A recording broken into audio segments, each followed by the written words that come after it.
And we've made it to look 3 of the suggested looks from the r.e.m. Beauty ozdust palette. This is from their Wicked collaboration. Hi, if you're new here, my name is Elsie. I'm all about color, and I'm here to provide all of the makeup, fashion, and sewing content. So if that sounds interesting to you, make sure you're subscribed. Today, we're gonna be doing a tutorial on this look. This is the 3rd look from the suggested looks that came with my ozdust palette. If you haven't checked out look 1 or 2, those are already up on my channel, so make sure to watch those. And let's get right into it. If you haven't gotten an opportunity to check out this palette, it is absolutely gorgeous. Before I get started with anything, of course, always have to prime my eyes. And I'm just going in with the Beauty Crop Stuck On You primer. I'm using a small flat brush to pick up the product.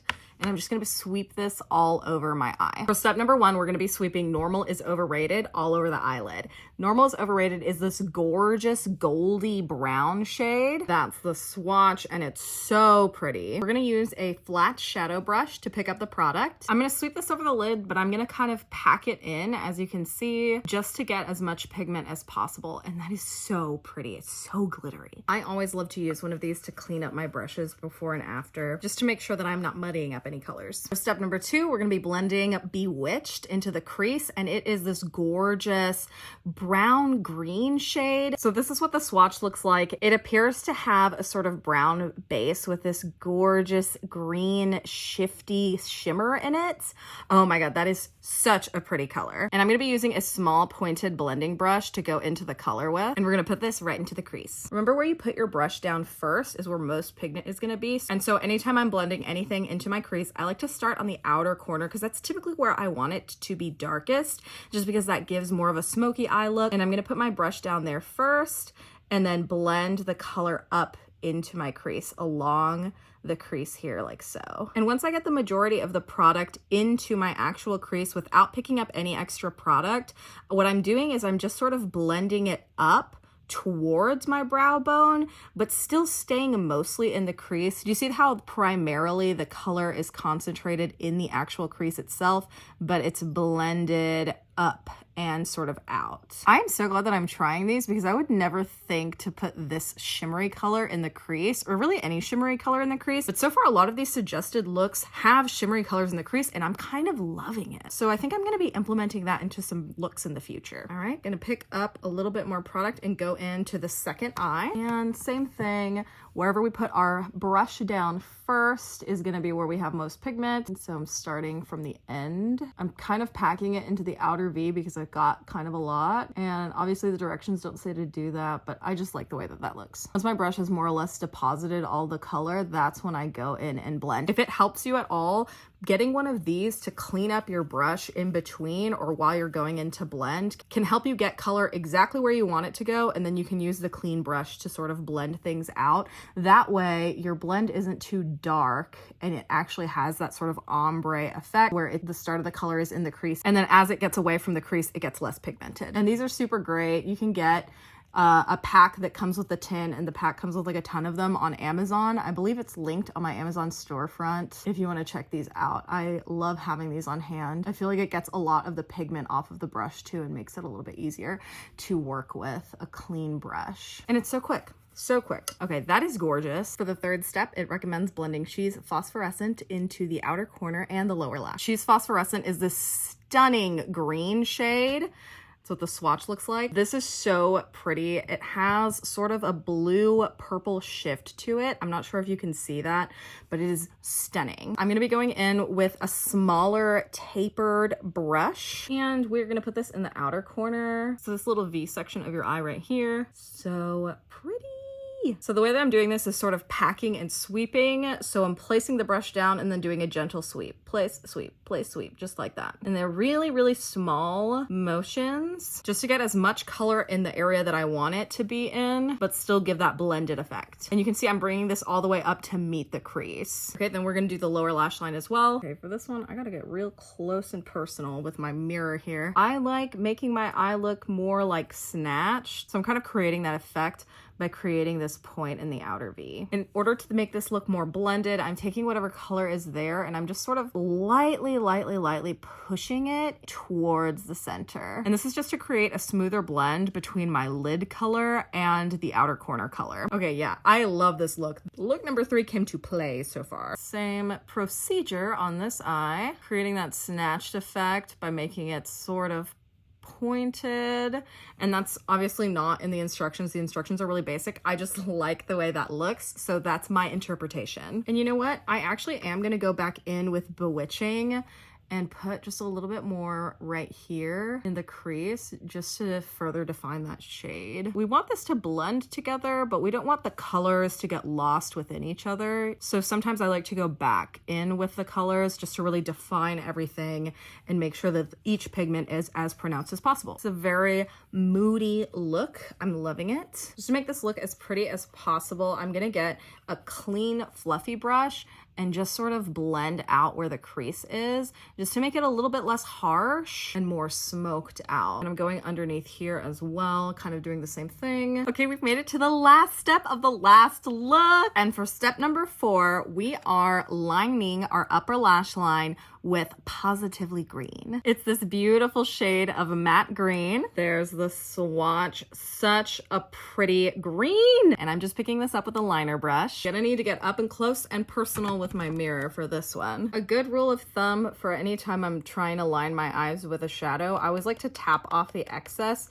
just to reduce as much fallout as possible. And again, to create more pigment, I'm sort of packing and sweeping along the lash line. I think what I'm gonna do just to make this a little bit more of an eyeliner is once I've picked up a little bit of product on my actual brush, I'm gonna take some setting spray and give it a little spritz.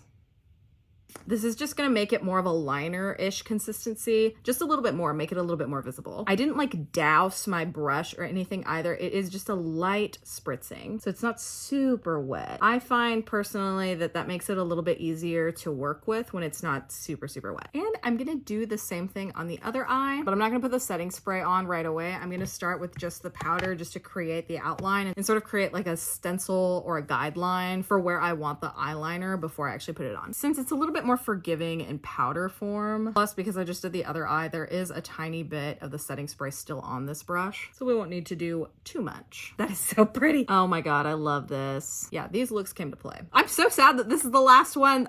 Why did they only give us 3? I feel like this is a great jumping off point though to all of the various looks that can be made with this palette. I'm very excited to explore this bad boy a little bit more. All right, now I'm just gonna quickly do the rest of my makeup just to get the full effect of these eyes because they're so pretty. I'm gonna start with my eyebrows. I just got this r.e.m brow glue in a PR box and I'm living for this. I'm gonna be perfectly honest, I was not expecting a lot from this, but I think it works really well. Personally, I have pretty stubborn brows. They don't like to go where they're supposed to go, unfortunately, and I fight with them a lot. I have tried so many brow gels, so many of them. I'm just so frequently disappointed in them, you know, like they'll work for a little bit and so it's like, okay, this is promising, and then literally 10 minutes later, like before I'm even done with my makeup, my eyebrows are wandering off again, which is why I wasn't really expecting too much from this since it's like a drugstore brand, but I really probably should have because I actually love the r.e.m lashes. I'm not just saying this because I got the PR box, because I wasn't actually even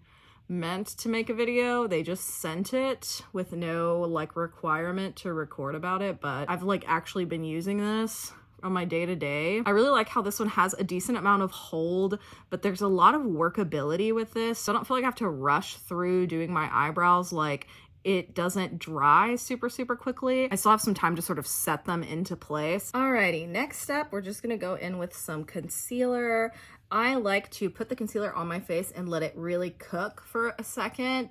So basically that just thickens up the formula on your face a little bit, which gives you a little bit of extra coverage. I don't feel like this concealer particularly needs a lot of that. This one's the e.l.f. Camo Concealer, and I do feel like it does a pretty good job even without letting it sit on there. So just in the interest of time, I'm not gonna do too much, but just know that that technique is available to you. Just using this concealer brush from Farrah. This is the Farrah 820FF. I love this concealer brush. This is one of my favorites. And we're blending first down because I want the majority of the product sort of in my cheeks. I don't want too much product in my actual eye where my creases are, because honestly, the more product that you have in there, like, yeah, it might cover the bag, but the more product you have in that area, especially if you have fine lines like I do, the more likely that product is to actually find its way into those lines. See, it's already doing it a little bit.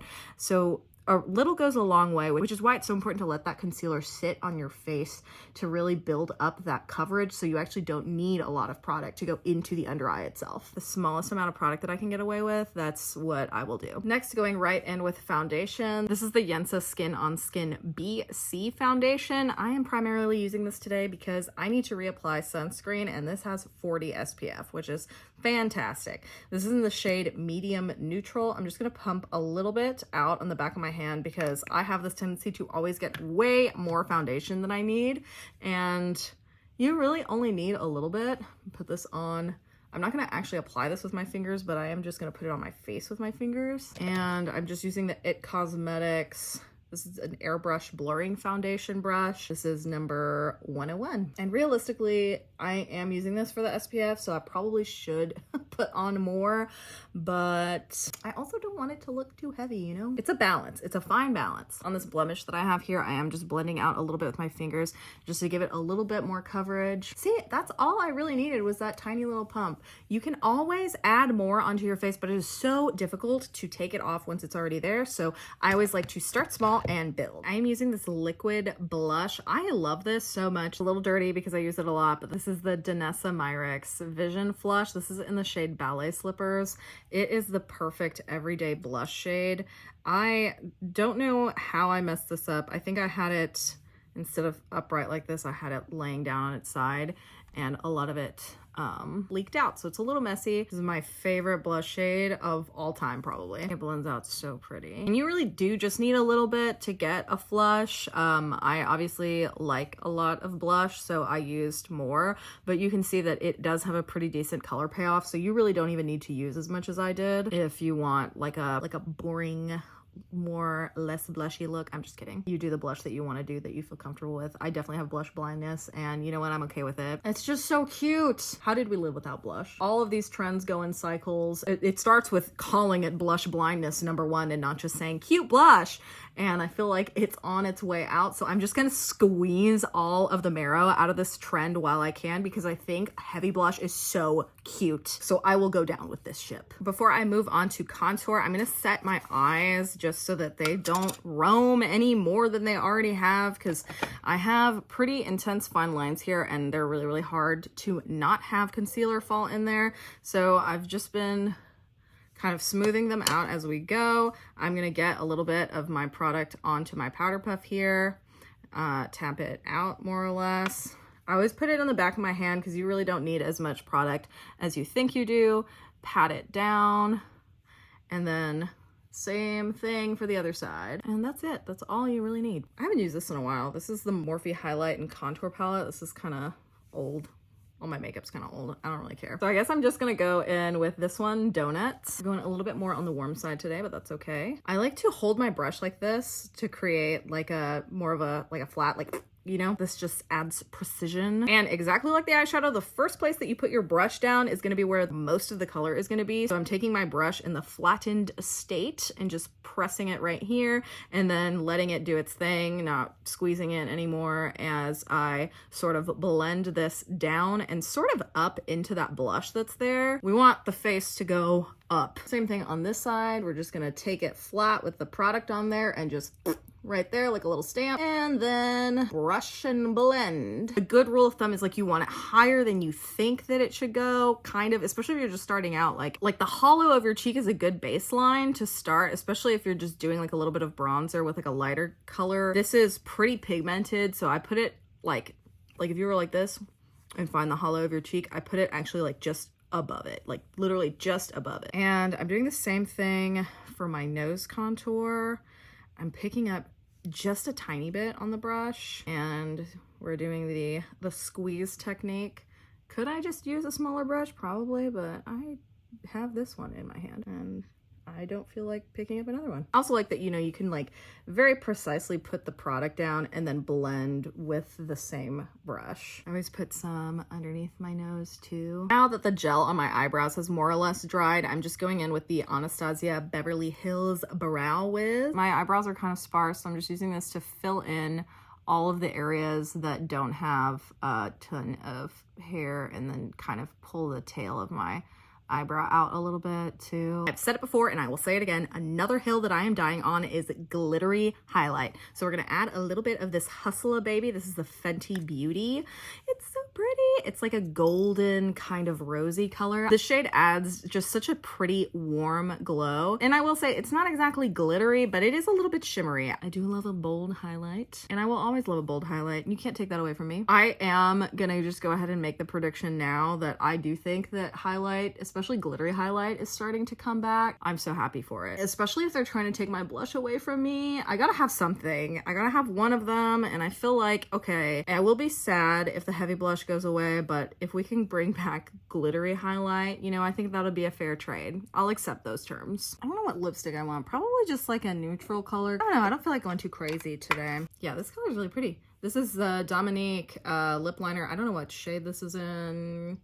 Creamy Fill and Define Lip Liner in the shade Crush. I hate when my brush, or I hate when this is in here, but I like feel like I need it. It's my safety blanket. Also, just I need to see what I'm putting on my face, so sorry, but the mirror is gonna be there.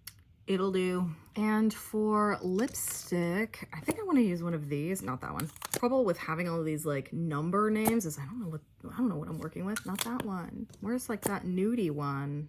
Closer. I don't know. I like this one, right? That's pretty. Be a vibe. It smells weird for some reason. Okay, that's off-putting. Do they all smell like that? No? Why does that one smell like that? This one's pretty too. Oh, yes. I think we have a winner. Plus, it doesn't smell weird. Oh, yeah. That's so pretty. This is Makeup Forever M103 is the shade. I feel like I want a gloss too. Should we put a gloss on top? e.l.f. Princess Cut. It's the Glow Reviver Lip Oil. I just love this applicator. It's so big. So pretty so far. Okay, all that's left is lashes. So I'm gonna just do that really quickly. Wish I could just put mascara on and feel comfortable with that. Honestly, my kingdom for long eyelashes. Stuck with these baby sticks that will not stay curled. But God knew why. I'd be too powerful. I'd be way too powerful with long eyelashes. Had to humble me in some way. All right, we're busting out the Ardell's. These are my favorite right now. They're in there upside down, sorry. But they are the naked lashes. There's cat hairs in here. I'm so sorry, that's nasty. But this is the 420 ones. This comes with 420, 421, and 422, but I've been using the 420 ones because they appear to be the smallest. And I just started wearing false lashes again, and when I first started, I'm just so used to seeing my bald eyes on my face, so it was like a little too much. So I started off with the smaller ones. Can you hear my cat going to town on her cat scratcher? She's happy. She's happy. I can't be mad. The 420 is a little bit smaller than the other ones, as you can see, and they're very like natural. I hope that I'm putting this on the right eye. Yes. I mean, this is my right eye. Quite literally a correct eye and the right eye. The right eye was the correct eye. All right, almost done, final step. And this is the final look. I think it turned out so pretty. This might be my favorite. I don't know. The first one was really good too. I honestly think they all have their merits. So that is look number 3, final look from the suggested looks from the r.e.m Beauty Ozdust palette. This is from their collaboration with Wicked. Let me know what you thought about this look. Let me know what you thought about the other 2 looks. Definitely check those out if you haven't already. And let me know if there's any other palettes that you want me to try or any other shadows that you want me to try from this palette. And make sure that you're subscribed to catch all of the makeup content, fashion, and sewing. Thanks so much for watching.